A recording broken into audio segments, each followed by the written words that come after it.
Что, давайте продолжим. Микрофон.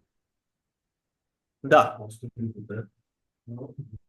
Շարունակենք։ Да, слышно. Далее мы видим до 11 стиха автор увещевает верующих в том, что не все так плохо. Մինչև 11-րդ խոսքը մենք տեսնում ենք, որ հեղինակը հորդորում է ընթերցողներին, որ ամեն ինչ այնքան էլ վատ չէ։ И в вашей жизни могут и будут трудности. Ձեր կյանքում կլինեն եւ կան դժվարություններ։ Հնարավոր է դա։ Впереди будет труднее. 4 стих. 4-րդ խոսքն էլ ասում է արչեվում ավելի դժվար կլինի։ И в нашем хождении в этой жизни, в стремлении быть похожими на Христа, жить освященной жизнью, Այս կյանքում մեր ընթացքը апրելով եւ Քրիստոսի նման ավելի դեպի սրբություն գնալու կյանք ապրելու համար мы должны понимать, что Бог, как любящий Отец, будет нас дисциплинировать. մենք պետք է հասկանանք, որ Աստված որպես սիրող հայր պետք է մեզ խրատի։ 5 стих. «И забыли утешение, которое предлагает вам Бог». Եվ 5-րդ խոսքը ասում է, որ մոռացել եք այն խրատը, որով ձեզ հետ խոսում է իբրև որդիների։ Какое утешение? Ինչ խրատի մասին է խոսք անգլերեն ռուսերենում մխիթարություն է ասում։ Сын, не пренебрегай наказание Господне. Որդյակի տիրոջ խրատը մի անարգիր։ Вы когда-нибудь думали о том, что наказание, оно утешает? Երբևէ մտածել եք, որ խրատը մխիթարում է։ Вопрос. Հարց է սա։ Մխիթարում է կամ սփոփում է։ Микрофон. Да, почему нет? Но обычно, я думаю, люди не Есть. думают, что наказание это так приятно. Есть наказание. Սովորաբար մարդիկ մտածում են խրատը այդքան էլ հաճելի բան չէ։ Обычно, обычно люди не хотят, чтобы их наказывали. Սովորաբար մարդիկ չեն ուզում, որ իրենց պատժեն։ Но я вырос в неверующей семье, и у нас, скажем так, было две крайности.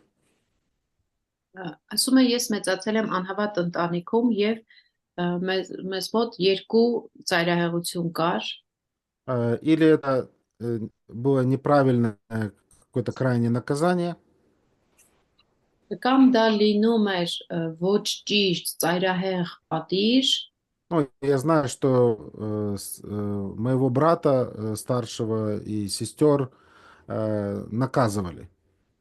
ես գիտեի, որ եւ օրս ավակ քույրերիս պատժում էին։ Меня не наказывали. Ինձ չեն պատժեն։ Я самый маленький. Ես փոքրն եմ, Spoiled child, как говорят.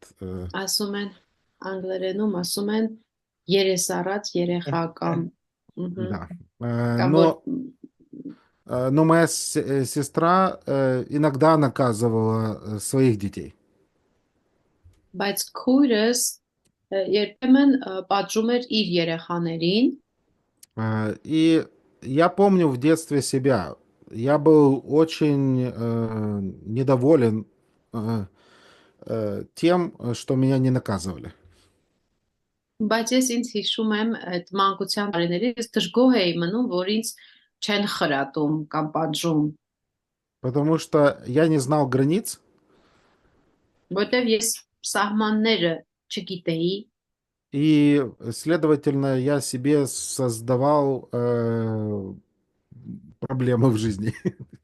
Հետևաբար ինքս ինձ համար խնդիրներ էի առաջացնում կյանքում, Однажды я куда-то полез в какой-то детский садик, и там ударился головой, и потом я думал, ну, если бы мне поставили рамки и сказали не ходи, у меня бы не было таких проблем. ես հիշում եմ մի անգամ ինչ որ մի մանկապարտեզ էի մտել, այդտեղ գլուխս ինչ որտեղ խփեցի ու ես հասկանում էի, որ եթե ինձ վրա որոշակի սահմաններ կամ շրջանակ դրած լինեին, ես կհասկանայի, որ չի կարելի այդ տեղը մտնել։ Поэтому это любовь родителей, которая ограждает детей, чтобы приготовить их к земной жизни. Դա ծնողական սերն է, որով նրանք որոշակի սահմանափակումներ են դնում, պաշտպանական սահմաններ են դնում երեխայի համար, որպեսզի դա պաշտպանություն լինի նրանց համար կյանքում։ Но Бог нас наказывает и готовит нас не только к земной жизни, но к вечности.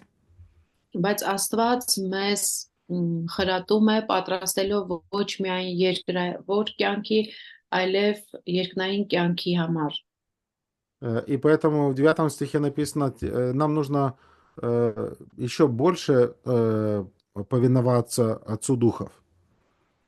Ուստի 9-րդ խոսքում մեզ ասվում է, որ որչափ առավել պետք է հոգիների հորը հնազանդվենք։ И поэтому мы должны принимать наказание, если Господь нас дисциплинирует. Ուստի երբ որ Աստված մեզ խրատում է, մենք պետք է այդ պատժվելու պահը ընդունենք։ У Бога есть цель сделать нас лучше. Աստված նպատակ ունի, որ մեզ ավելի լավը դարձնի։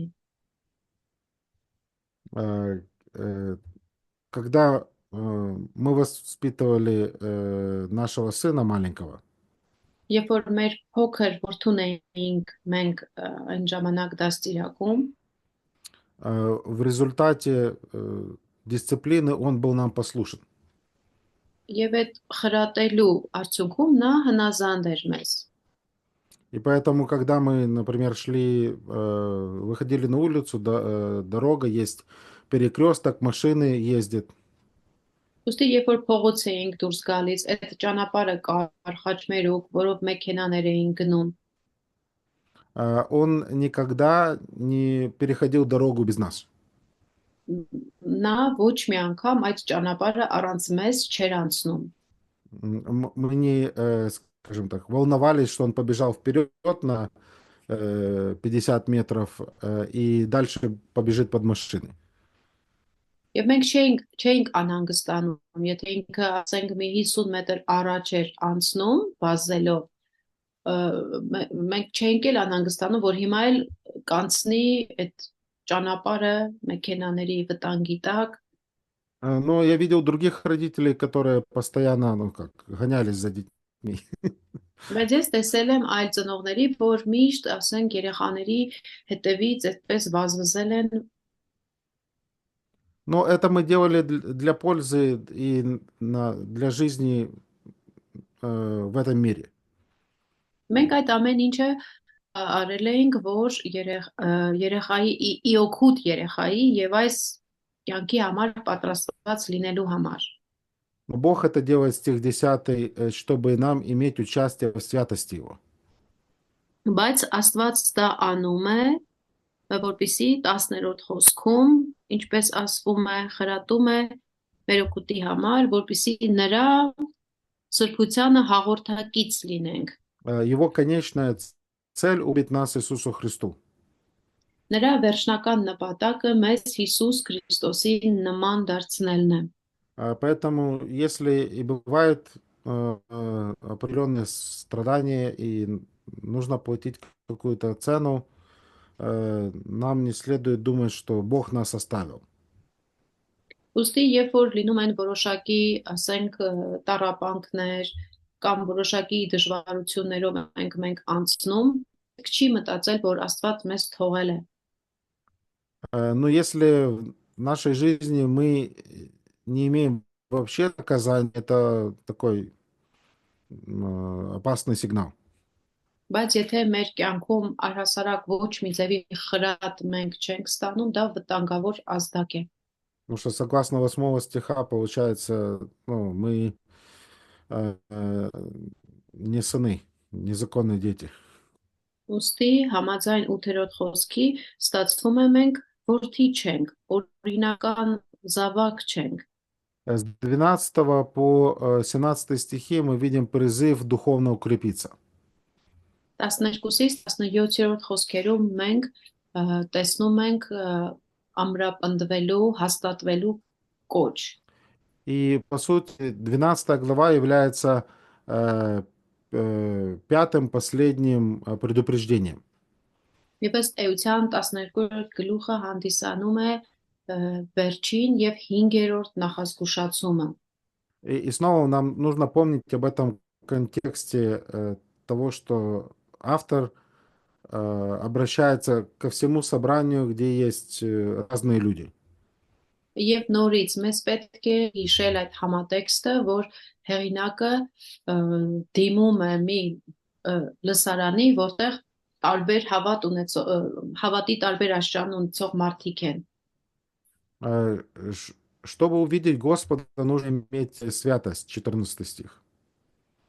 14-րդ խոսք Աստծուն տեսնելու համար պետք է սուրբ լինել, սուրբություն ունենալ։ И нам нужно быть внимательными, чтобы в собрании не появился горький корень, 15 стих.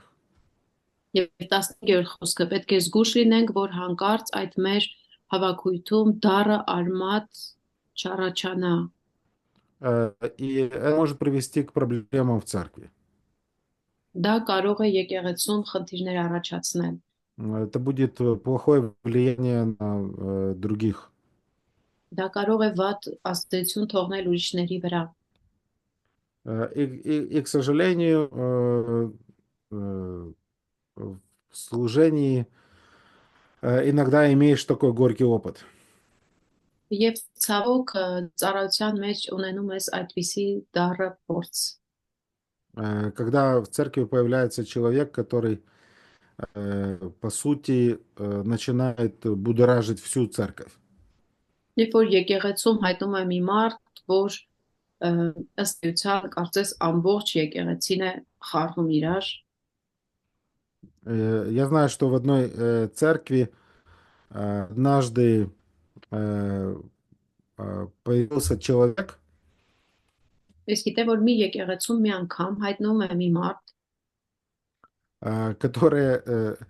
которому другие члены церкви дали прозвище. որին եկեղեցու մյուս անդամները այսի մականուն էին տվել։ Они называли его между собой тренажер. Իրենք իրար մեջ նրան անվանում էին տրինաժոր, Потому что он всех заставлял возрастать в вере. որովհետև բոլորին ստիպում էր, որ իրենց հավատի մեջ աճեն։ Мы видим пример Исава, который хотел получить назад благословение.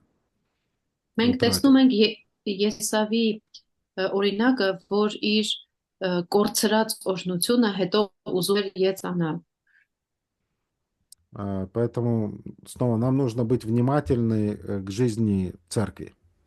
Ուստի մենք պետք է եկեղեցական կյանքի նկատմամբ ուշադիր լինենք։ И с 18 по 29, по сути, непосредственное последнее такое предупреждение, где мы снова видим контраст. Եվ 18-ից 20-րդ խոսքերում ըստ էության վերջին այդ զգուշացումն է, որտեղ մենք հակադրություն ենք տեսնում։ И автор увещает и говорит о том, что то, к чему мы приступили, это гораздо больше. Եվ հեղինակը հորդորում է, որ այն, ինչին մենք հիմա մոտեցել ենք, շատ ավելի մեծ մի բան է։ Поэтому нам не нужно 25 стих а, э, э, поворачиваться в сторону от говорящего к нам. Ուստի ինչպես 25-րդ խոսքն է ասում, մեզ պետք չէ մեզ հետ խոսողից մի կողմ մերժենք նրան։ И поэтому вывод 28-29 стих. Ուստի 28-29-րդ խոսքերում եզրահանգումն է գալիս։ Итак, мы приемем царство непоколебимое, будем хранить благодать. Ուստի անշարժ թակավորություն ընդունած լինելով ամուր պահենք այն շնորհը, которую будем служить благоугодно Богу с благоговением и страхом. որով հաճույքով պիտի ծառայենք Աստծուն ահով ու երկյուղածությամբ։ Почему? Потому что Бог наш есть огонь поедающий. Ինչու? Որովհետև մեր Աստվածը ոչնչացնող կրակ է։ Мы должны помнить о Его святости. Մենք պետք է հիշենք նրա սրբության մասին։ Можно вопрос? Да.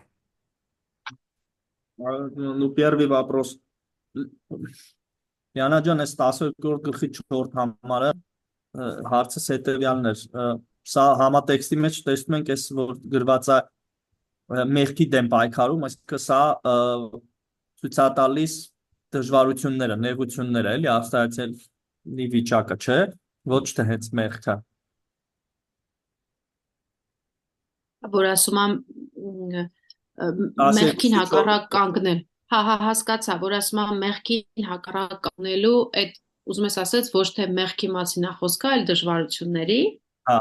Вот в 12 главе, вот 4 стихе, где говорится про вот противостоять как бы греху, здесь говорится противостоять греху, но вы не до конца сражались, чтобы противостоять греху. Можно, согласно контексту, здесь понимать, что речь идет об этих трудностях. Ну, в 10 главе мы уже прочитали, что они заплатили цену следования за Христом. 10-րդ գլխում մենք արդեն կարդացել ենք, որ իրենք Քրիստոսին հետևելու համար գինը վճարել են. Но автор говорит о том, что дальше еще будут страдания. Եվ այստեղ հեղինակը ասում է, որ հետագայում էլ դեռևս կլինեն տառապանքներ. В борьбе с грехом нужно будет платить цену.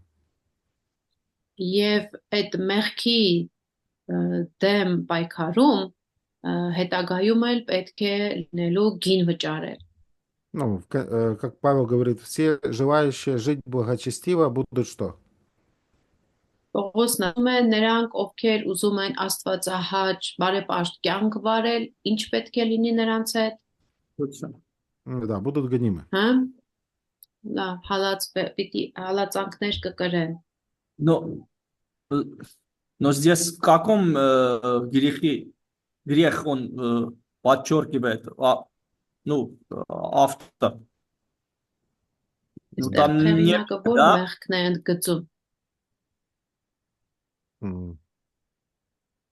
Какой грех? Ну, контекст, ну как, в самом тексте нет непосредственного утверждения. Там... Այս տեքստում անմիջական չի նշվում, որ մեղքը. Так, сейчас я смотрю. Չեք մոտենալ. Յանա ջան, մեկ էլ հարց առաջացավ մոտս, եթե այս համարը կարա նշանակի, որ հետագայում պետքա դուք ոնց որ արյուն թափեք, բայց խիա հեղինակը մտածում, որ էդի չեն անի ու ինքը հորդորում է, չէ որ 10-րդ գլխում իրանք эти արել են. И можно вот еще вопрос. Если в 4 стихе автор предупреждает, что еще у них будут трудности, они пройдут еще через больше трудностей. Почему он, вот, например, он говорит до такой степени, что вам придется пролить кровь. И почему он так говорит? Разве он уже он уже не подчеркнул, что в 10 стихе эти люди уже прошли, уже платили такую цену? Почему опять увещевает, что еще пройдете через трудности? Потому что процесс не закончился. Որովհետև գործընթացը ավարտված չէ դեռևս։ Иисус Христос обещал в Евангелии от Иоанна 16:33. Հիսուս Քրիստոսը Հովանու 16:33 խոսքում զգուշացրել է. Он сказал, «Сие сказал я вам, чтобы вы имели во мне мир. В мире будете иметь скорбь». Այս բաները ձեզ ասեցի, որպեսզի ինձանում խաղաղություն ունենաք, այս աշխարհում դուք նեղություններ կունենաք։ Поэтому в той или иной степени верующие так или иначе будут испытывать скорби. Ուստի այս կամ այն չափով ինչ որ ժամանակ հավատացյալները ինչ որ նեղություններ կկրեն։ Как из-за следования за Христом, так и по причине борьбы с грехом. Թե Քրիստոսին հետևելու պատճառով, թե մեղքի դեմ պայքարելու հարցում։ Поэтому, как автор говорит о реальностях, которые окружают всякого верующего. Հեղինակը խոսում է կարծես амեն տեսակ իրողությունների մասին, որոնք շրջապատում են ամեն հավատացյալին։ Ну, конечно, лучше, скажем так, страдать по воле Божией, нежели платить цену и следствие за свое непослушание, за какой-то грех. Իհարկե, շատ ավելի լավ է, երբ որ ինչ որ նեղություն, դժվարություն ես անցնում կատարելով Աստծո կամքը, քան թե որ ինչ որ մեղքի պատճառով հետո ստիպված ես լինում ինչ որ գին վճարել։ Но нам нужно быть осторожными, поэтому в оценке других верующих и что происходит в их жизни. Բայց մենք պետք է շատ զգուշ լինենք ուրիշ հավատացյալների կյանքում ինչ որ նրանց իրավիճակների վերաբերյալ գնահատականներ տալու հարցում։ У нашего диакона в церкви и музыканта, ну, я уже говорил, ему был прилет в Киеве, квартира была разрушена. Ես մեր եկեղեցու այդ սարկավակ երաշտի մասին արդեն պատմել եմ, որ իրենց տան վրա արկ էր պայթել եւ ավերվել էր տունը։ У него есть дача где-то 30 километров от Киева, и эта территория была в оккупации. Եվ ինքը առանձնատուն ունի Կիևից 30 կիլոմետր հեռավորության вրա եւ այդ տարածքը օկուպացիայի տակ էր։ И там в его поселке есть дома, которые просто в ноль разбиты. Եվ нրա այդ գյուղակում տներ կան, որ հողին են հավասարեցված։ Но его дача осталась целой, было там немного побито осколками, но, скажем так, осталось. Բայց նրա առանձնատունը մնացել է, որոշակի արկի բեկորներ, վնասումներ որոշ տվել են, բայց ընդհանուր առմամբ կանգնած է իր տունը։ И потом он пошел на кладбище своей мамы, и памятник там побит осколками. Հետո գնում է գերեզմաներ, մոր գերեզմանը եւ այնտեղ այդ տապանակարի վրա էլ է լինում այդ բեկորային վնասներ։ И он рассказывал все это верующим. Եվ ինքը այս ամենը պատմում էր հավատացյալներին, И один человек, слушая это, сказал, это не просто так, это не просто так. եւ մի մարդ լսելով ասում է, դա հենց այնպես չի եղել, հենց այնպես չի, որ այդպես է։ Ну, у нас нету прибора, который бы говорил, это по причине греха в твоей жизни такой Господь с тобой сделал. Մենք ինչ որ մի սարք չունենք, որ այդ սարքը որոշի, ասի, դու երևի ինչ մեղքը գործել ես, դրա համար էլ Աստված այդ բանը քո վրա բերեց։ В чем загрешил Иов, когда он потерял все? Ինչ մեղք էր գործել Հոբը, երբ որ ինքը ամեն ինչ կորցրեց։ Но может ли Господь так наказать за грех? Может.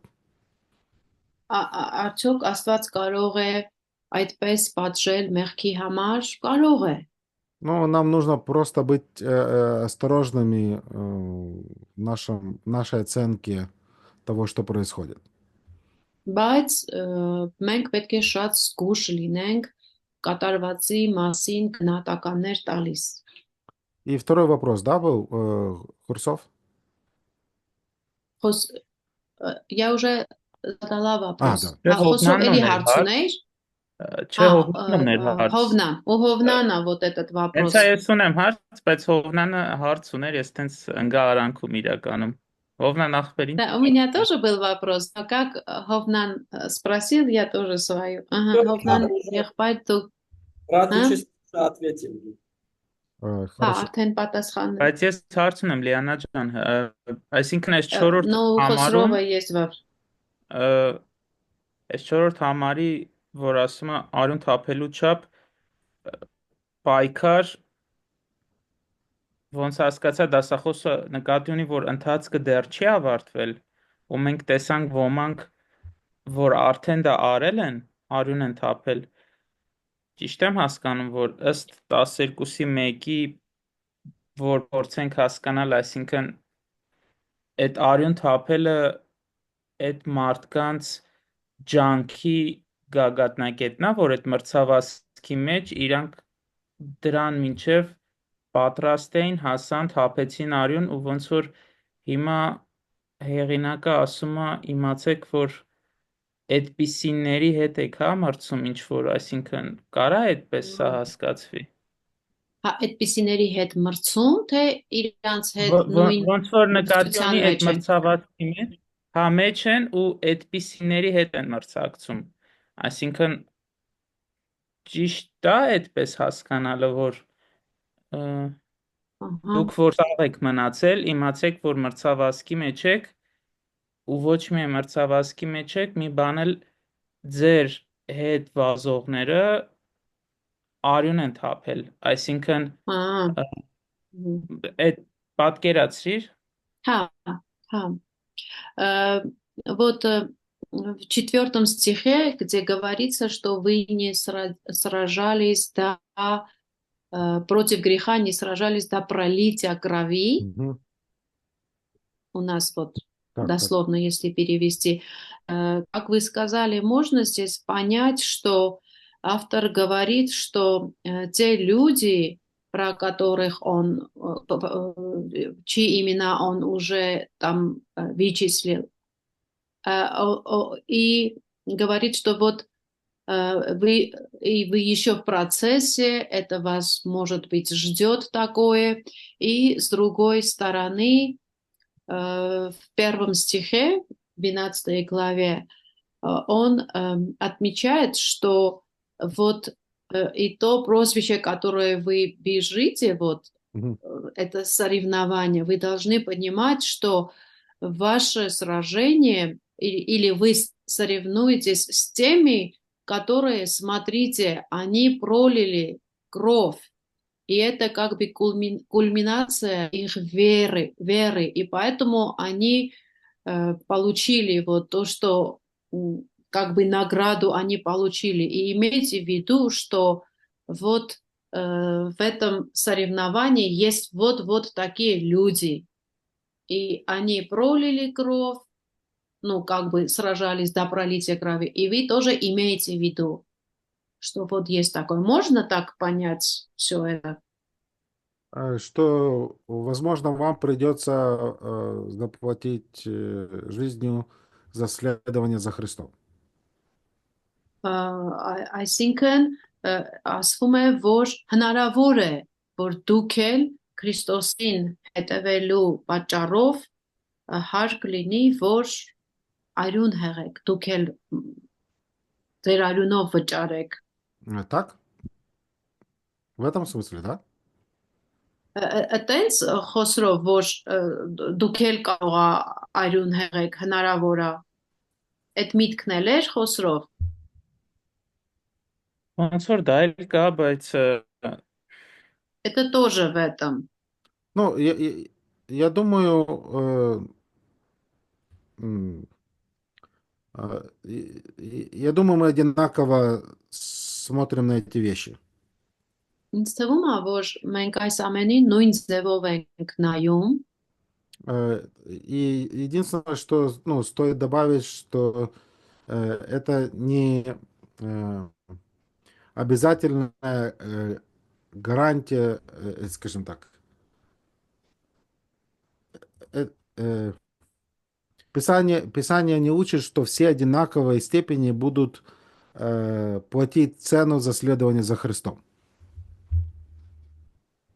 միակ բանը, որ կարող ենք ավելացնել այն է, որ Աստվածաշունչը մեզ սովորեցնում է, որ ոչ բոլորն են, որ նույն ձևով են գին վճարելու Քրիստոսին հետևելու համար։ Նույն գինն են վճարելու։ И как ты сказал в 11 главе в конце, есть те, которые заплатили цену, есть те, которые ну, имели некоторую награду.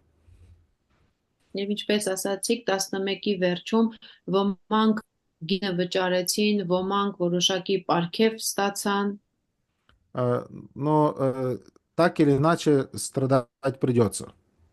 բայց ինչ էլ որ լինի, ինչ որ ձևով չարչարանք, տարապանք անցնել պահանջվելու է։ Нечто похожее Павел говорит в... Сейчас... Դրան նման ինչ որ բան Պողոսն էլ է ասում, Второй, по-моему, Тимофея, 2 глава. երկրորդ Տիմոթեոս երկրորդ գլուխ 2 глава, 3 стих. երրորդ խոսք И он говорит, переноси страдания, он дает повеление, и потом он дает 3 иллюстрации. Почему?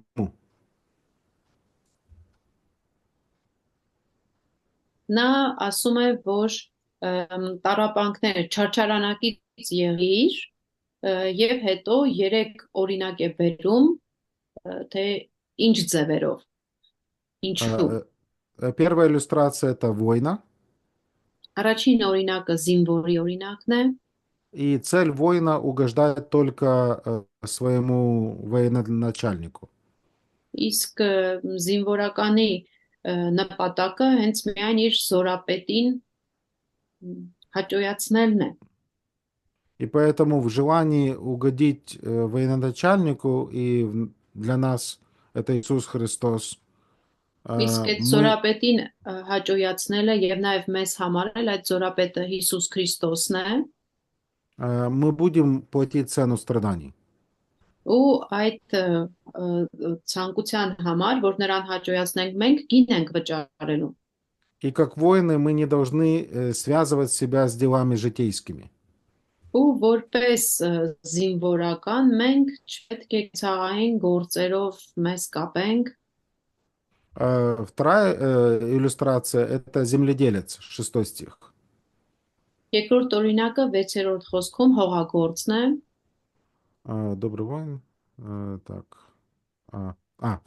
Не, вторая иллюстрация это спортсмен. Спортсмен, да. Այդտեղ երկրորդ օրինակը մարզիկն է 5-րդ խոսքում։ И от спортсмена требуется, чтобы он действовал по правилам. Իսկ այդ մարզիկից պահանջվում է, որ նա օրենքի համաձայն մրցի։ И для того, чтобы держать победу, ему нужно прилагать усилия и страдать. Եվ որպեսզի ինքը հաղթանակ ունենա, մարզիկը պիտի ջանք դնի, չարչարվի, Э, э, Поэтому они себя ограничивают во многом для того, чтобы достичь цели. Այսինքն այս օրինակներում մարդիկ իրենց սահմանափակում են շատ բաներում, որպեսզի հասնեն նպատակին։ И 6 стих — это земледелец. Եվ 6-րդ խոսքում հողագործի օրինակն է, Да, он имеет награду, плод, այո, նա ունենում է իր այդ վարձքը, այսինքն պտուղ է ստանում, но чтобы достичь этой цели, нужно опять гнуть спину. բայց այդ նպատակին հասնելու համար պետք է ինքը չարչարվի, որ ասում են մեջքը ծռած գործ անի, Поэтому мы все находимся в этом процессе. ուստի մենք բոլորս էլ այս գործընթացի մեջ ենք գտնվում։ Այսինքն այստեղ հեղինակը ինքը չի ասում գնա մեռի, որ լավը լինես, համարվել սուպերմեն քրիստոնեական կյանքում, այլ մինչև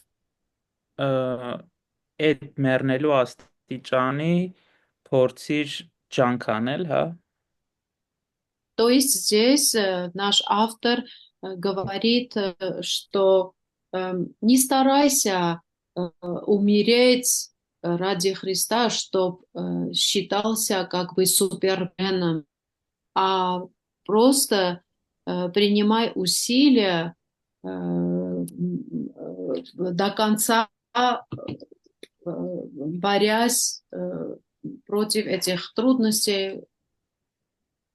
Ну, понятно, что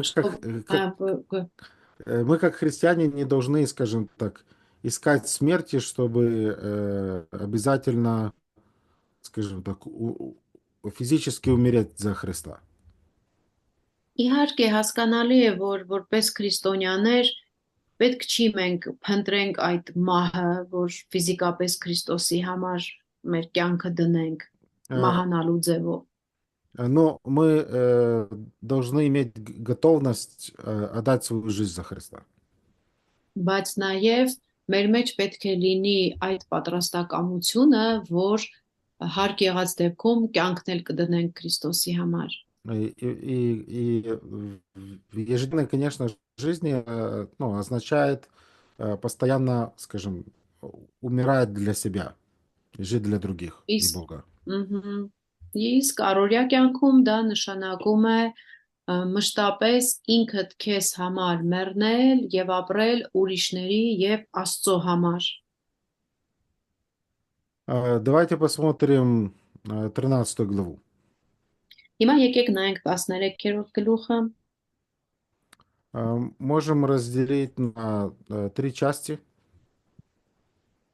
Այն կարող ենք բաժանել 3 մասի։ И, по сути, 13 глава продолжает говорить о том, как Христос должен быть первым в нашем освящении, в нашем поведении. Եվ ըստ էության այս գլուխը խոսում է այն մասին, որ սրբագործման ճանապարհին մեր կյանքում Քրիստոսը պետք է լինի առաջին տեղում մեր վարք ու բարքի հարցերում։ С 1 по 3 стихи мы видим наше отношение, какое должно быть по отношению к другим. Առաջին 3 խոսքերում տեսնում ենք, թե ինչպիսին պետք է լինի մեր վերաբերմունքը ուրիշների հանդեպ։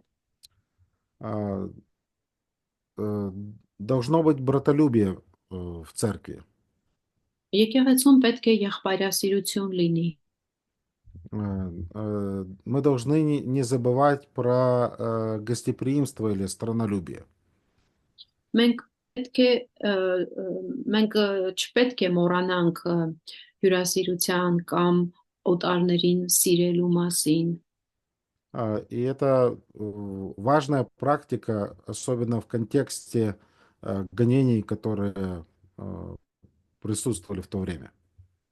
Եվ սա շատ կարևոր պրակտիկա էր, հատկապես հաշվի առնելով այն համատեքստը կամ միջավայրը, որ իրենք այդ ժամանակ անցնում էին հալածանքներով։ И когда нам не было куда возвращаться в Киев, э, было очень такое приятное свидетельство, что нам позвонило, ну, я не знаю, сколько человек, М.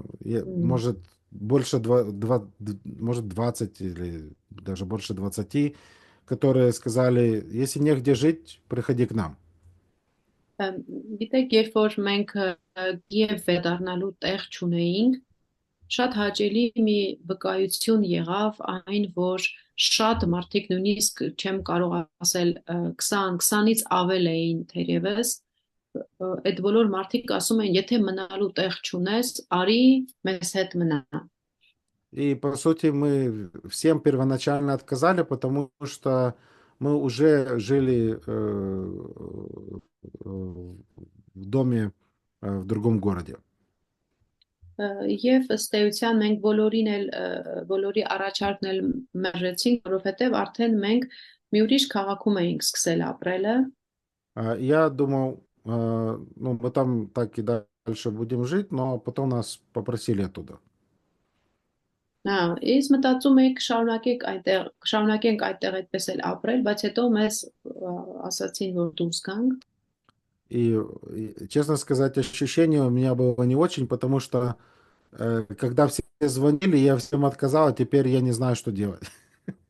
Մի տեսակ այդպես ոչ այդքան հաճելի վիճակում էի հայտնվել, այն ժամանակ բոլորը առաջարկում էին, ես բոլորին մերժեցի, հիմա չգիտեմ ինչ անեմ։ Ну, пастор в городе Ржищев, где мы сейчас живем, он позвонил Բայց и сказал, приезжайте. բայց մի հովիվ Ռժիշև քաղաքում, որտեղ հիմա մենք ապրում ենք, այդ հովիվը զանգեց, ասեց եկեք մեզ մոտ։ Я с ним знаком был, встречался много лет назад, 5 минут побеседовали, в дверях буквально он выходил из дома, я заходил в дом.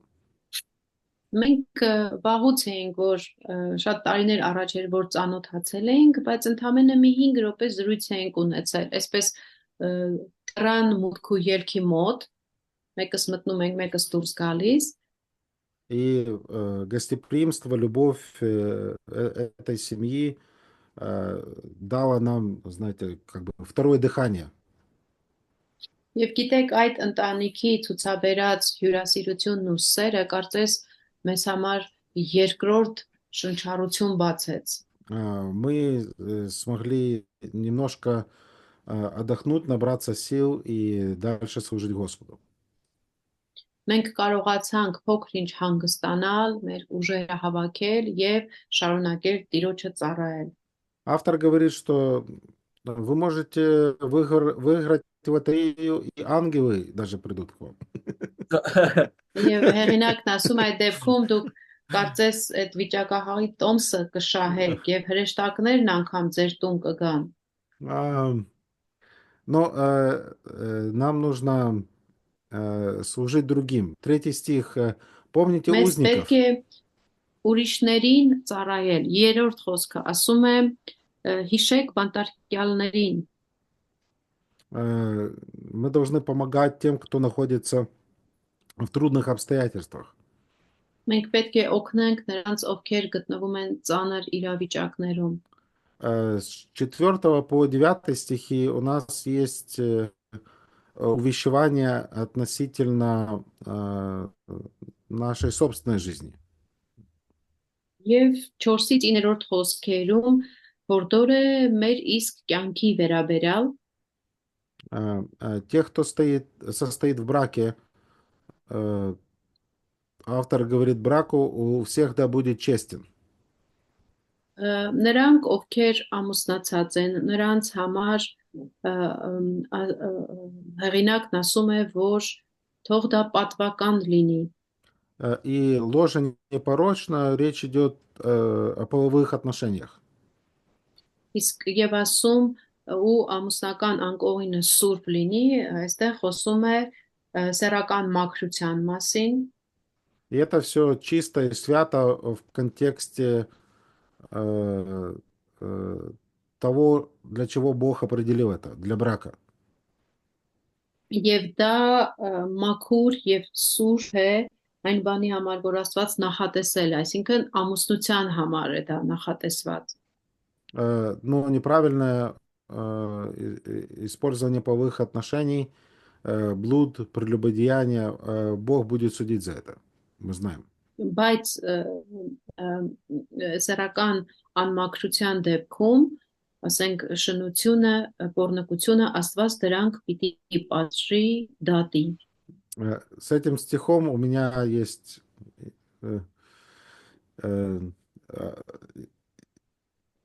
скажем так, интересное воспоминание. Այս խոսքի հետ կապված ես մի հետաքրքիր հիշողություն ունեմ։ Один раз я был в церкви, и пастор вывел молодую пару, чтобы объявить, что они скоро будут, ну, скоро у них будет свадьба. Մի անգամ եկեղեցում էի եւ հովիվը հայտարարեց, որ այս երիտասարդ զույգը շուտով ամուսնանալու են, հարսանիքն է լինելու։ И по какой-то причине он решил дать им пожелание этот стих. Եվ չգիտես ինչու ինքը որոշեց այս խոսքը նվիրել իրենց։ Ну, это еще не свадьба. Вот. Но он прочитал только первую ее часть. Դեռ հարսանիքը չէր, բայց ինքը առաջին մասը ընթերցեց։ Ну, это хорошее пожелание, но, скажем так, можно было его на свадьбе зачитать. Լավ մաղթանք էր, բայց լավ կլիներ, որ հենց հարսանիքի օրը իրենց համար սա կարդացվեր։ 5 стих. Не любите серебро. 5-րդը արծաթասեր մի եղեք։ Часто люди думают, что если у меня есть средства, если у меня есть деньги, я могу, скажем так, контролировать свою жизнь. Հաճախ մարդիկ մտածում են, որ եթե փող ունեմ, միջոցներ ունեմ, կկարողանամ իմ կյանքը վերահսկել։ Но мы с вами видим, что миллиардеры тоже умирают. Բայց մենք տեսնում ենք, որ միլիարդերներն էլ են մեռնում։ Нам не следует возлагать нашу надежду на деньги. Պետք չէ մեր հույսը դնենք փողի վրա։ Поэтому нам нужно быть довольными тем, что нам дает Бог.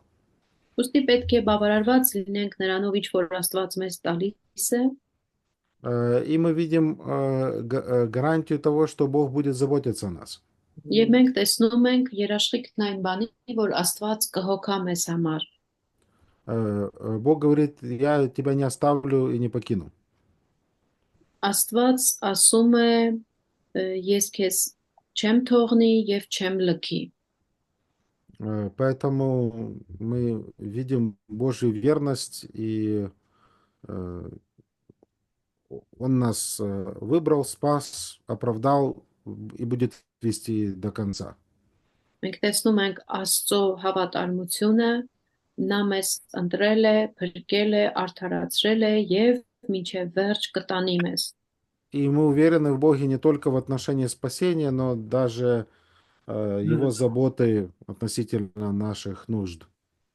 Եվ մենք վստահ ենք Աստծուն ոչ միայն փրկության հարցում, այլև որ նա մեր կարիքներն էլ կհոգա։ 7 стих говорит, что мы должны помнить наших наставников. 7-րդ խոսքը ասում է, որ մենք պետք է հիշենք մեր առաջնորդներին, խորհուրդ տվողներին։ Для чего? Чтобы иметь еще одно ободрение и подражать их вере. Ինչու, որպեսզի ոգեշնչվելու եւ նրանց հավատի կյանքին նմանվելու օրինակը ունենանք։ И с 8 стиха мы видим увещевание относительно наших взаимоотношений с Богом. 8-րդ խոսքից տեսնում ենք հորդոր Աստծո հետ ունեցած մեր հարաբերությունների վերաբերյալ։ Иисус Христос, Он неизменен.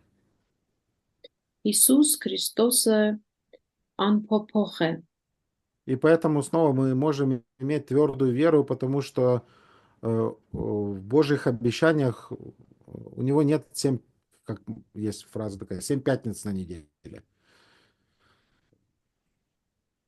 То есть Понимаете эту фразу? 7 пятниц на неделе. ուստի մեր Ա, հավատը պետք է աներեժ լինի, որովհետև Աստված Ну, смысл этого что? хорошо. Смысл этой пословицы. Да, смысл в том, что он не меняется, он постоянен. Մեր հավատն էլ պետք է ամուր աներեր լինի Աստծո հանդեպ, որովհետև ինքը չի փոխվում, ինքը մշտական է, ու այստեղ ռուսական ասացվածք էր օգտագործում, որ Աստծո մոտ շաբաթվա մեջ 7 հատ ուրբաթ չկա, չի փոխում ինքը։ Ну, Трамп сказал про Зеленского, что он диктатор.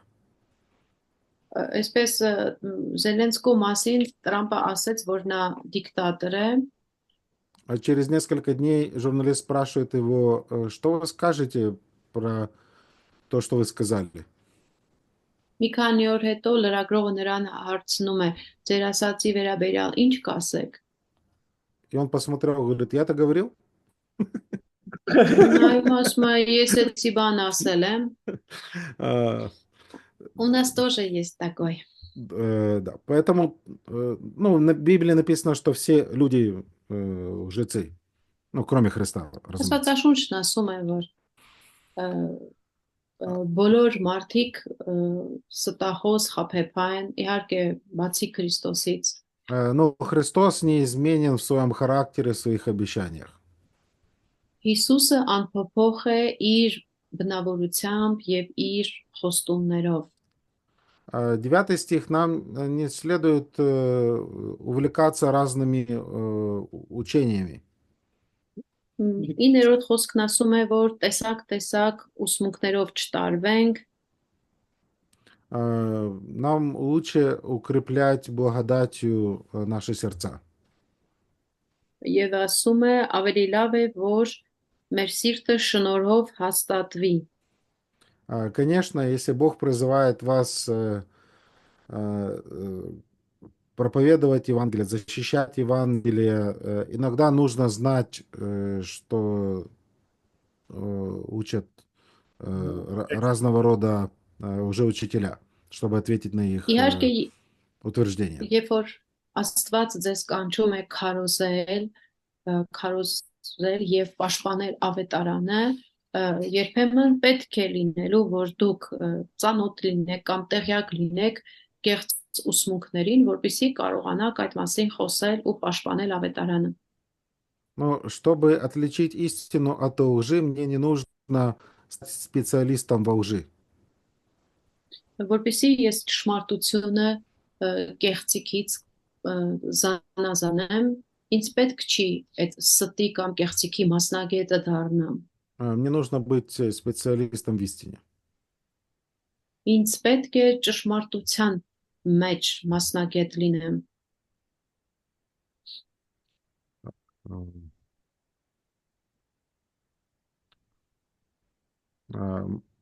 Дальше мы видим этот снова образ того, что Христос пострадал, и теперь мы должны выйти к Нему. 13 стих.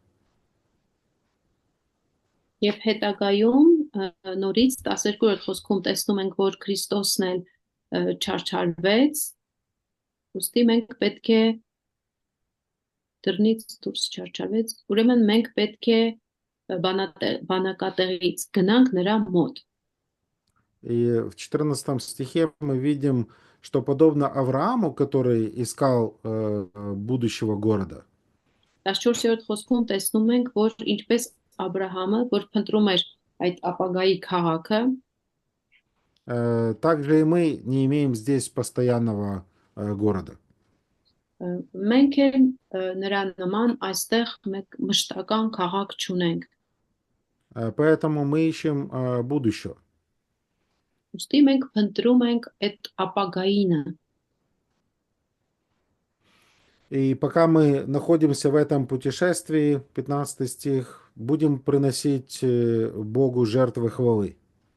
Եվ քանի դեռ գտնվում ենք այս ճամփորդության մեջ, մենք պետք է Աստծուն մեր գովաստանքը բարձրացնենք, И դրության также զոհմատուցենք։ Мгм. не будем забывать помогать другим, 16 стих, и иметь общение. Եվ 16-ում մենք չպետք է մոռանանք ուրիշներին օգնելը եւ մարդկանց հետ հաղորդակցվելը։ Точно так, как мы в 10 главе 24, 24, да, стих читали, чтобы поощрять друг друга, не оставлять собрания.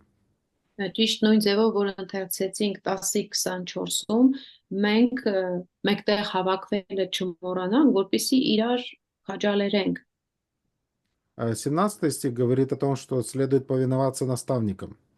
17-րդ խոսքը ասում է այն մասին, որ պետք է առաջնորդներին հնազանդվենք։ Это интересный термин, и я, у меня в планах еще изучать этот момент.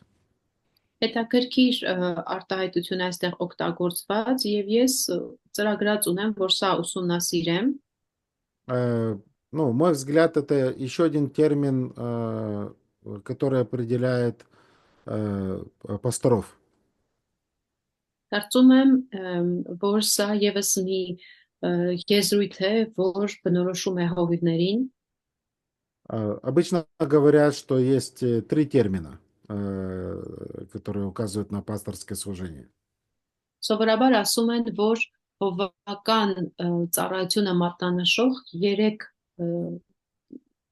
եզրույթ կա։ Это греческое слово епископос, означает епископ-надзиратель. Հունարեն եպիսկոպոս բառը, որ նշանակում է հենց եպիսկոպոսը կամ տեսուչը, Есть слово poimenos, означает пастор, пастух. կա պոյմենոս բառը, որ նշանակում է հովիվ, գառնարած, И пресбутерос означает пресвитер, старейшина, elder. իսկ պրեսբուտերս նշանակում է երեց։ Но здесь в этом послании нет ни одного из этих трех слов. Այս հատվածում այդ 3 բառերից ոչ մեկը չկա։ И кажется, нужно добавить еще один термин. Թվում է, որ մի нոր եզրույթ էլ պետք է օգտագործել։ У нас здесь лидеры. Да, У да, нас лидер, написано да, не лидер. наставник, а лидер. Да, Мгм. да. Но по сути этот лидер выполняет функцию пастора. Եվ ըստ էության այստեղ որ նշված է առաջնորդ, առաջնորդը հովի դերն է կատարում, Потому что это тот, который печется о душах. Это не диакон. որովհետև նա, որովհետև նրա մասին ասվում է, որ հսկում են ձեր հոգիները, այսինքն այստեղ խոսքը սարկավակի մասին չէ, Как обязаны дать отчет Богу за служение. որպես թե հաշիվ են տալու Աստծուն ձեր փոխարեն, այդ ծառայությունն են անում։ И поэтому мы, как обычные члены церкви, должны сделать так, чтобы они совершали свое служение радостью, а не с тем, что, ну вот опять мне надо идти в эту церковь, где меня будут критиковать или еще что-то. Եվ որպես եկեղեցու սովորական անդամներ, մենք պետք է ամեն ինչ այնպես անենք, որ այս մարդիկ ուրախությամբ կատարեն իրենց ծառայությունը, ոչ թե վիճակներ ստեղծենք, որ առաջնորդը մտածի, նորից էսա գնում եմ այս եկեղեցին, որտեղ ինձ քննադատում են։ Так, оно интересно, сейчас, секунду, 20 стих я посмотрю. Может, я ошибку допустил? Так. Так,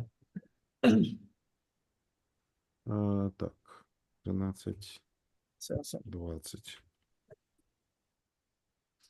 М,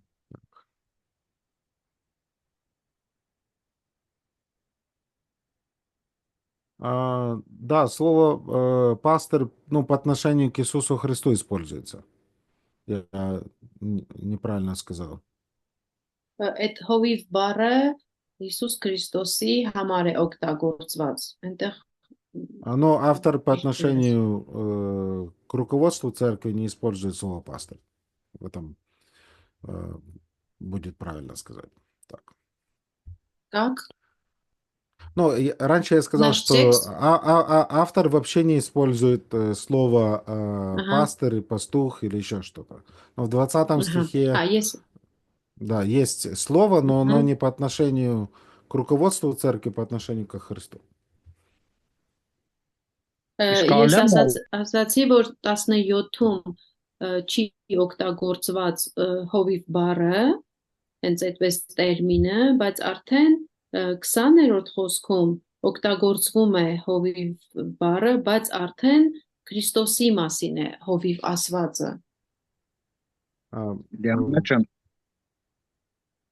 իսկ Ահա, ստե հոգնակի է ուղղակի խոսում 17 համարում էլի, դա ոնց հասկանանք ձեր առաջնորդներին։ в 17 стихе говорится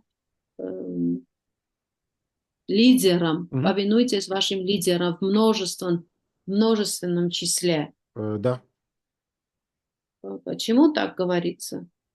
Ну, Եթե Քրիստոսին է վերաբերվում էլի։ Չէ, ինքը ասում էր ներքևում է Քրիստոսին վերաբերվում։ ну, Он подумал, это про Христа тоже, поэтому не. говорит, почему во множественном числе. Չէ, այստեղ Ну, во множественном... հոգիները հսկողների մասին էր։ Ну, относительно множественного числа, это ну, хороший момент сказать следующее, что, по Բայց հիմա սա сути, լավ պահ է առաջնորդներ հոգնակի թվի մասին խոսելու, որովհետև все отрывки в Новом Завете, которые описывают церковь поместную, там всегда пастора, учителя, не пастора, пресвитера, наставники, как здесь, во множественном числе.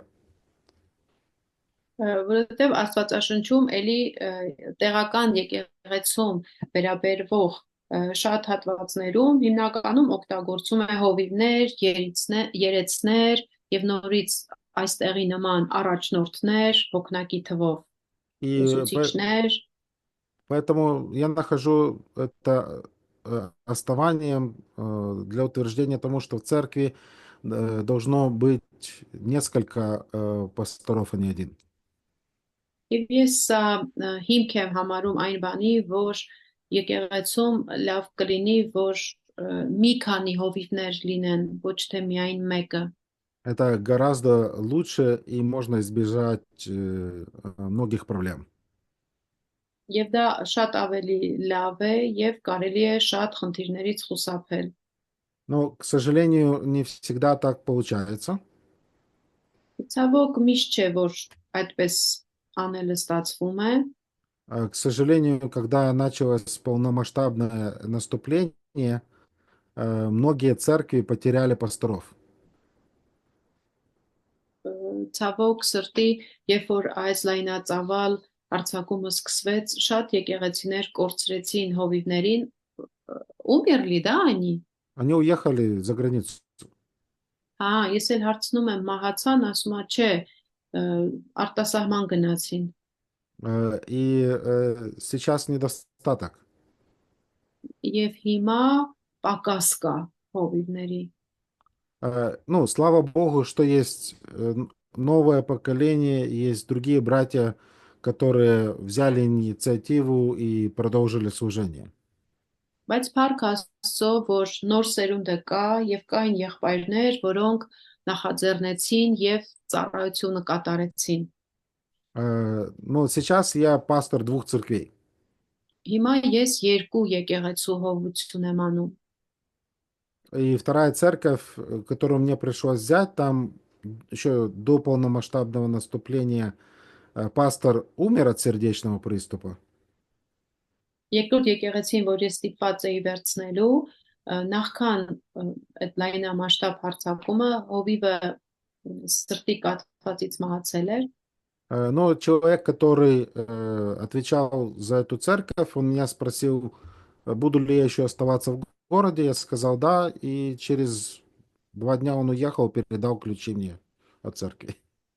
եւ ով որ պատասխանատու էր այդ եկեղեցու համար, ինձ հարցրեց դերևս մնալու ես քաղաքում, ասացի հա, եւ ինքը 2 օրից հեռանում էր ու եկեղեցու բանալիները տվեց ինձ։ Ну, я нисколько не злюсь на этого человека. Он, скажем, служил долго, он уже пожилой, и, скажем, он увидел возможность, что есть кто-то, кому можно передать. Բոլորովին էլ չեմ վրթովում այդ մարդու արածի վերաբերյալ, որովհետեւ այդ մարդը արդեն տարիքով էր, երկար ժամանակ իր ծառայությունը արել էր եւ այդ պահին նկատեց, որ կարելի է փոխանցել ծառայությունը եւ փոխանցեց ինձ։ Но если вы являетесь пастором или планируете быть, работайте над тем, чтобы рядом с вами были другие служители. Բայց եթե դուք հովիվ եք կամ պատրաստվում եք հովիվ լինելու, ամեն ինչ արեք, որ ձեր կողքին լինեն այլ հովիվներ կամ այլ ծառայողներ։ В этом, я думаю, мы все нуждаемся. Մտածում եմ, որ դրա կարիքը բոլորս էլ ունենք։ 18-19 автор просит молиться за него. 18-19 խոսքերում հեղինակը խնդրում է իր համար աղոթել,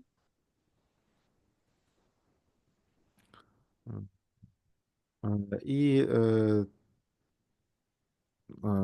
с 20 стиха мы видим еще одно увещевание про Христа. 20-րդ խոսքում տեսնում ենք Քրիստոսի մասին մեկ այլ հորդոր, И мы снова видим интересное слово «вечный». եւ նորից մենք տեսնում ենք այս հետաքրքիր բառը հավիտենական, 20 стих. Написано «завета вечного». 20-րդ խոսքում, որ ասում է հավիտենական ուխտի։ Поэтому на протяжении всего письма мы видели, что Христос дает нам спасение вечное, искупление вечное, завет вечный. И еще что-то я забыл. Մենք ամբողջ նամակի մեջ նկատում ենք, որ Քրիստոսը մեզ տվեց հավիտենական փրկություն, հավիտենական փրկագնում, հավիտենական ուխտ ու եւս մի բան էլ կա, կարծես չի հիշում։ Это утешает сердце во время бури. Այս ամենը փոթորկի ժամանակ սփոփում է մարդու սիրտը։ Есть что-то стабильное, постоянное. Այսինքն ինչ որ կայուն, մշտական бан կա։ И 21 стих как раз говорит о том, что Бог будет совершать труд. Եվ 21-րդ խոսքն էլ ասում է, որ Աստված ինքը իր կամքը կատարել բարի գործի մեջ հաստատ պիտի պահի, գործն անելու է։ И все это будет для славы Божией. Եվ այդ ամենը լինելու է Աստծո փառքի համար։ Он достоин славы. Аминь. Եվ նա արժանի է փառքի, ամեն։ Да будет так, да? Թող այդպես լինի։ Այո։ И последнее, что он, скажем так, делает маленький апдейт про ситуацию. Եվ վերջինը կարծես ինքը իրավիճակի վերաբերյալ, կարծես ինչ որ թարմացում է անում, update է անում։ Он говорит, помните это слово увещания. Ասում է, որ հորդորի այս խոսքերը հիշեք, Поэтому это означает, что нужно напоминать эти истины себе. Այսինքն մենք պետք է այս ճշմարտությունները ինքներս մեզ հիշեցնենք։ Мы не должны быть как студенты. Заучил, сдал и забыл. Մենք չպետք է ուսանողի նման լինենք, որը սովորում է, հանձնում է քննությունը ու մոռանում։ Поэтому спасибо, братья, что дали возможность и мне также самому напомнить эти истины. Ոստի շնորհակալ եմ եղբայրներ, որ ինձ հնարավորություն տվեցիք ինքս ինձ հիշելու եւ հիշեցնելու այս ճշմարտությունները։ И еще одна новость. Тимофей освобожден. Եվ մեկ այլ թարմ լուր, որ Տիմոթեոսը ազատ է արձակվել բանտից։ И я вместе с ним, да? Եվ ես էլ նրա հետ միասին, Поэтому я надеюсь на скорую встречу. ուստի հուսով եմ շուտով կհանդիպենք։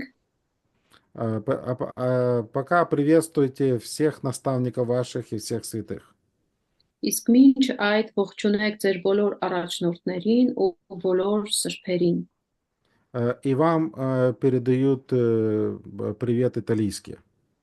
Եվ ձեզ ողջունում են Իտալիայի կողմերից եղողները։ Вы знаете, что это за люди? Գիտեք ովքեր են այդ մարդիկ։ Вот. Когда мы придем в вечность, они скажут, это мы. Երբ որ գնանք հավիտենության մեջ, նրանք ասենք մենք այդ Իտալիայի կողմերից եղողները մենք ենք։ Это про нас было написано. Մեր մասին էր գրված այդտեղ։ Благодать со всеми вами, да? Շնորհը բոլորիդ հետ։ Так что А вот мы успели, братья. Եղբայրներ հասցրեցինք, И даже если вы молились о том, чтобы до обеда, Господь ответил на ваши молитвы.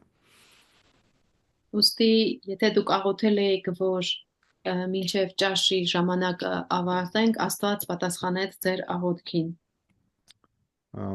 У меня все. Ես այսքանով ավարտեցի։ Շնորհակալություն Վячеслав եղբայր ձեր ծառայության Спасибо. համար ու իմացեք մեր За համար մեծ ваше служение. օրհնություն է ձեր ծառայությունը։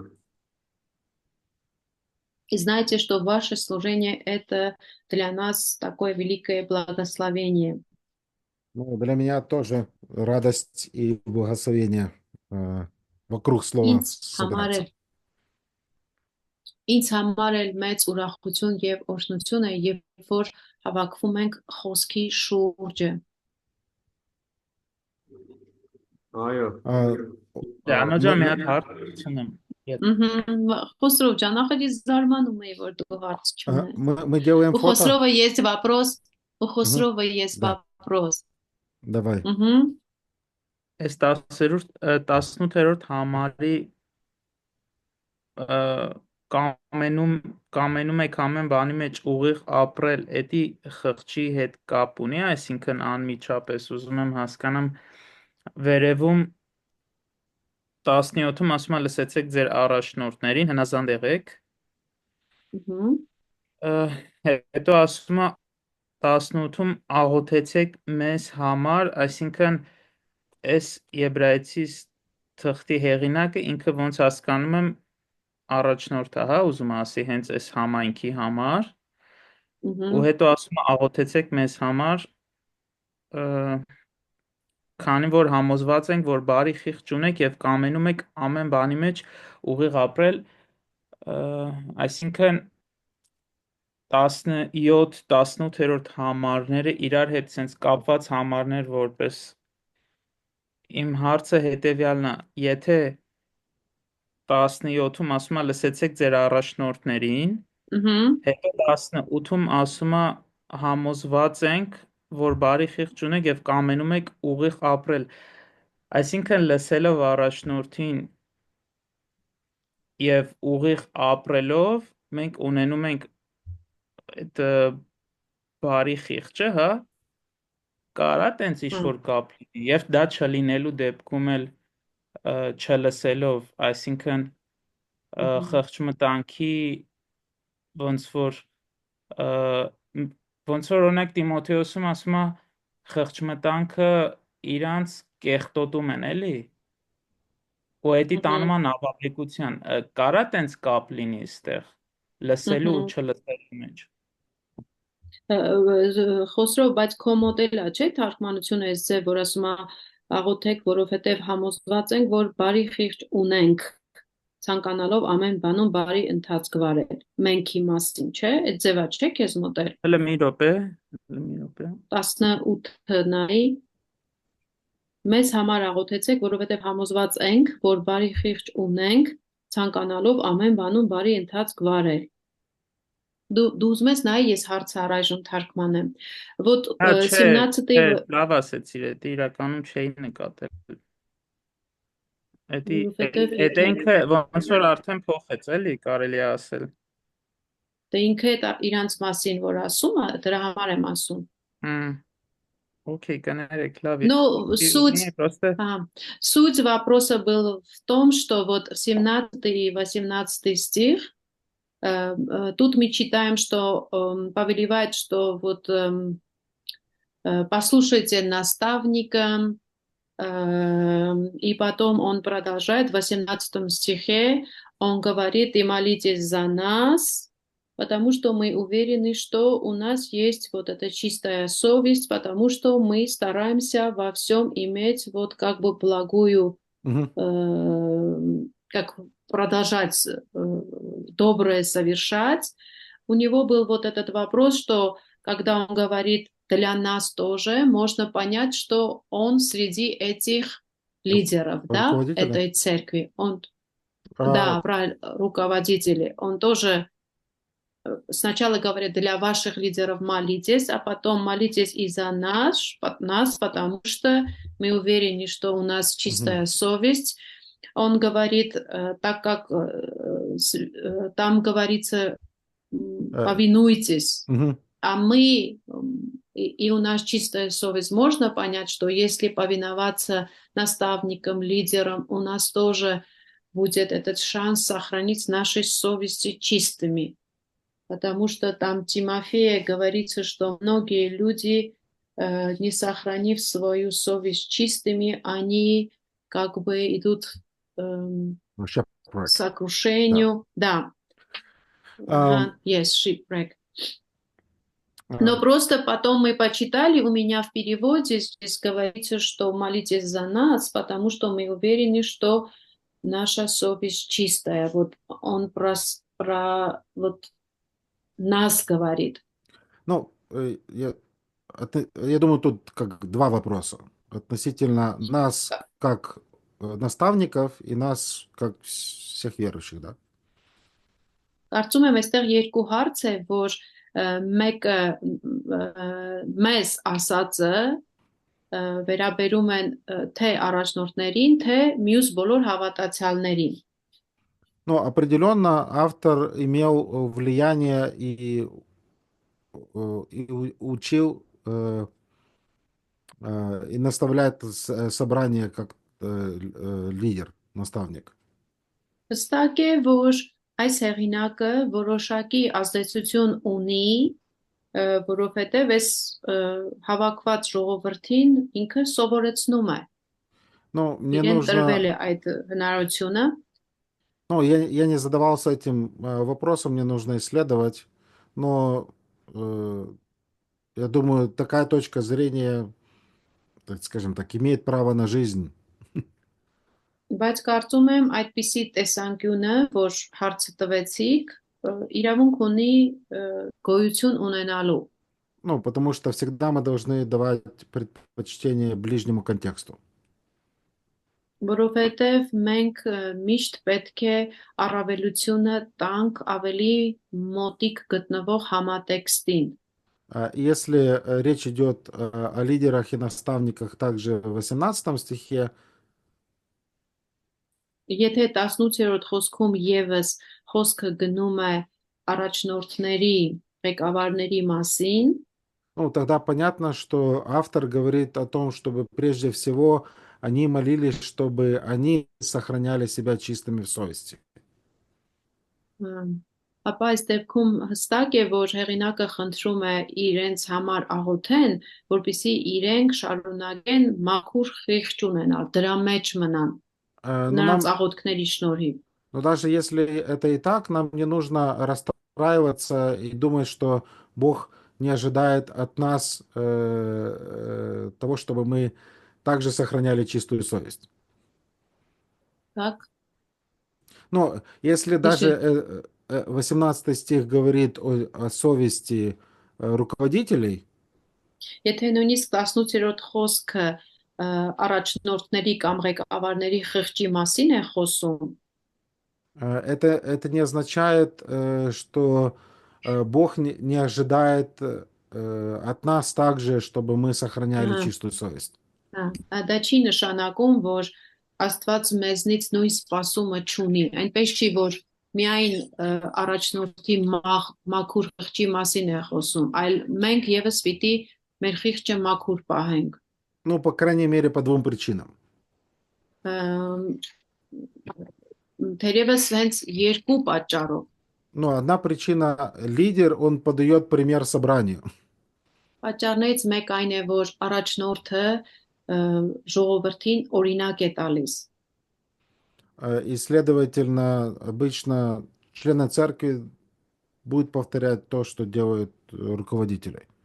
Եվ սովորաբար հետևանքային է, որ ինչ որ առաջնորդն է անում, եկեղեցու անդամներն էլ են դա անում։ И с другой стороны, есть другие места Писания, которые говорят всем верующим иметь чистую совесть.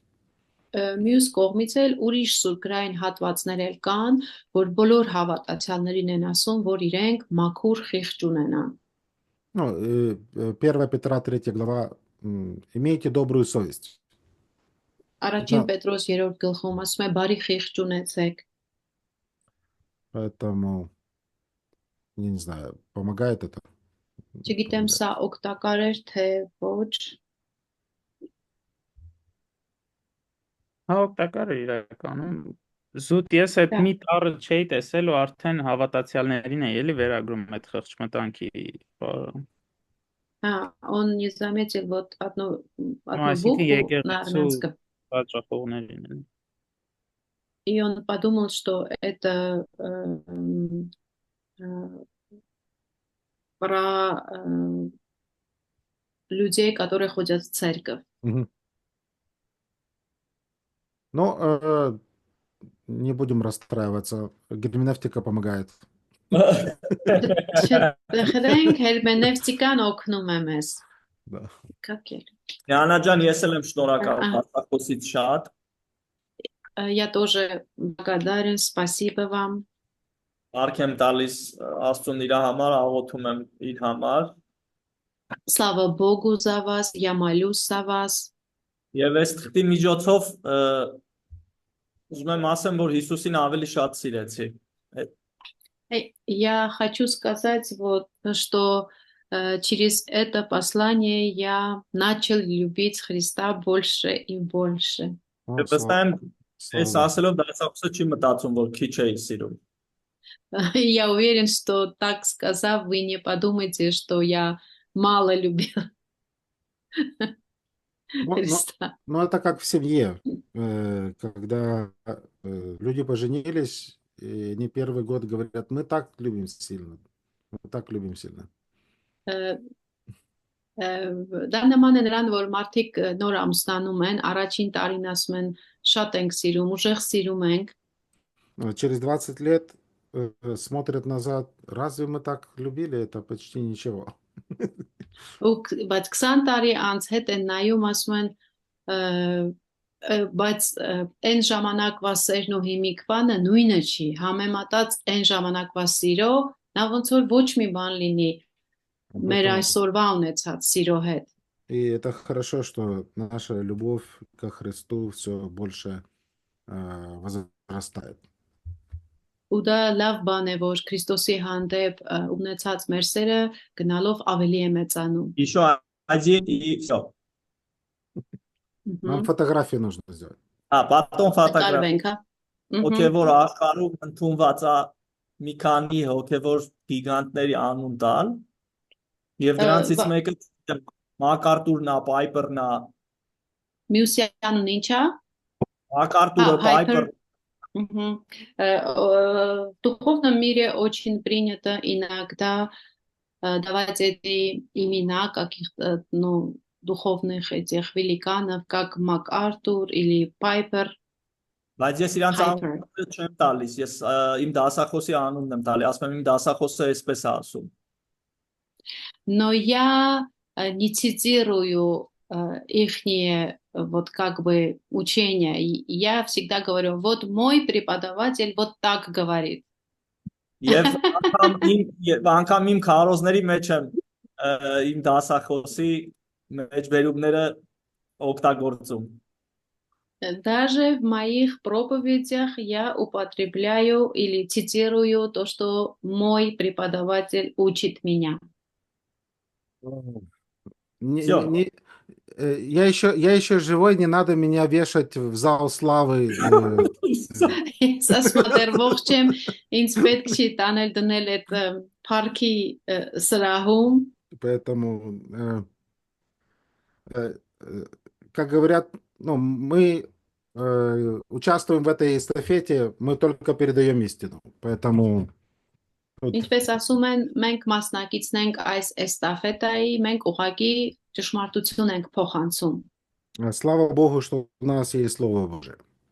Փառք Աստծո, որ մենք ունենք Աստծո խոսքը։ Поэтому мы официанты, нам надо просто передать дальше. Մենք ընդամենը մատուցող ենք ու մեր անելիքն է շարունակենք փոխանցել։ Поэтому я рад, что, несмотря на то, что я в вашей стране не был, как-то могу помочь. Եվ ուրախ եմ, որ թեև ձեր երկրում չեմ եղել, բայց կարողանում եմ ձեզ օգնել, օգտակար լինել։ И Богу слава за это. Եվ ամեն ինչի համար փառք Աստծուն։ Լիաննա ջան, իմ կողմից էլ ասա, նույնպես շատ շնորհակալ եմ դասախոսին, այո, իրեն շատ սիրում ենք եւ միշտ աղոթում ենք թե իր ընտանիքի համար, թե տվյալ եկեղեցու, որտեղ ծառայում են նաեւ այդ երկրի համար, որը որ իրեն շատ սիրելով այդ ցավերը մենք ապրում ենք եւ անկեղծությամբ աղոթում։ Я тоже очень благодарен, и я тоже хочу сказать, вас очень любим. Мы молимся за вас, за вашу церковь, где вы служите. Мы молимся за вашу страну. И благодаря тому, что мы вас очень любим, мы как бы сострадаем и молимся за вашу страну тоже. Спасибо. Так что фото. Фото, да. Фото.